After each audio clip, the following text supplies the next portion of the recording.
Now it just seems not that long ago, Jim, that you and I spoke outside. Then it was the Limerick Inn, I think is the Radisson now. You'd arrived over here, 7, 8 years ago. If I'd had a bet that day that you'd be here 8 years later, would you have taken it?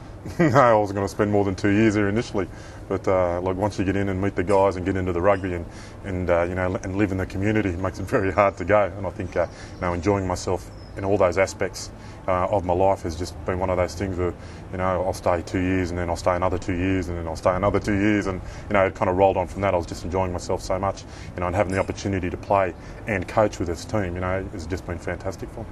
And is it fair to say that it needed an offer like you got from the Australian, the Wallabies, to take you away from us? Yeah, I don't think I would have went with any other offer. I think that was certainly the only offer that would have was going to get me back home. I think, like I said, I was enjoying my time here, still another year in my contract, and I wanted to finish that to a certain extent. But when the opportunity arises to go back home, Australian rugby's in a bit of a transition stage. A new coach, Robbie Doon's, one of the best coaches in the world. So the opportunity, to work, with Australia's best and obviously work with one of the best coaches in the world was just too hard to resist.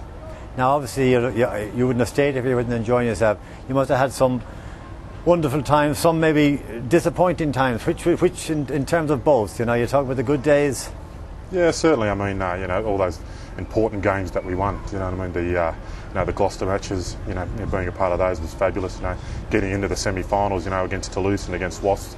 Not winning those games, but still, a great occasion to be a part of. Do you know what I mean? It's that kind of atmosphere I love playing in, with the guys, and it's always been very important to me, to make sure I do, on the pitch as well as I can. So certainly those aspects have been very important to me from that side of things. How difficult it is for a former player to be out on the sideline, if you like, not able to influence what's happening on the field to a certain extent? Yeah, it is difficult. Certainly, that first year I finished, I still wanted to play, and trying to work things at training, trying to get your message across to the guys and trying to articulate what you want them to do on the pitch is the most difficult aspect about it. When you still want to get out there and show them, you still want to get out there and do it on the pitch, but you've just got to learn how to do that. It was tough that first year, but I've learned to go into it. Like I said, the guys are very good. They've got a great work ethic, got a great attitude. They're always wanting to learn, so it's a great environment to be around.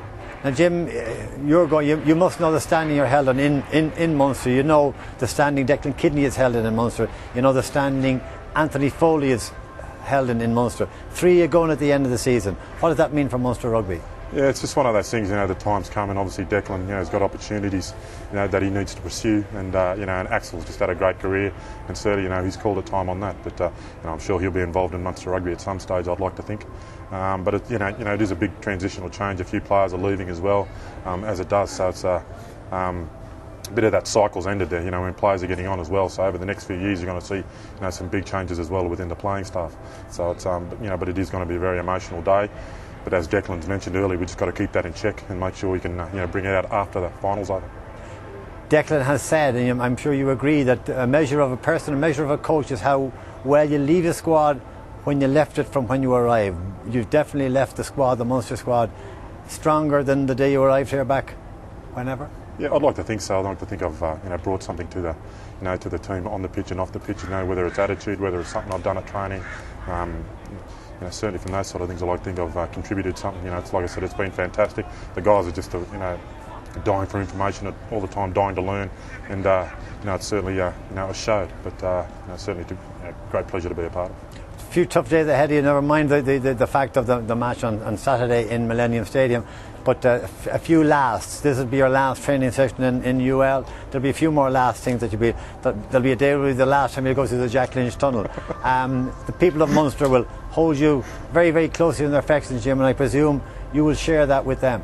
Well, certainly, it's just been fantastic. I think, like I said, one of the most important things has been, welcomed into the community. And I think my wife, initially when we got here, we got out, we got into the community, we're going out, meeting people and stuff like that. People were very friendly towards us and just welcoming into the community. And once we've had kids, people have been excellent towards us and our family. And it's just difficult to put into words how you want to thank supporters and people in general, the core community, the Limerick community, and the whole Munster region. Do you know what I mean?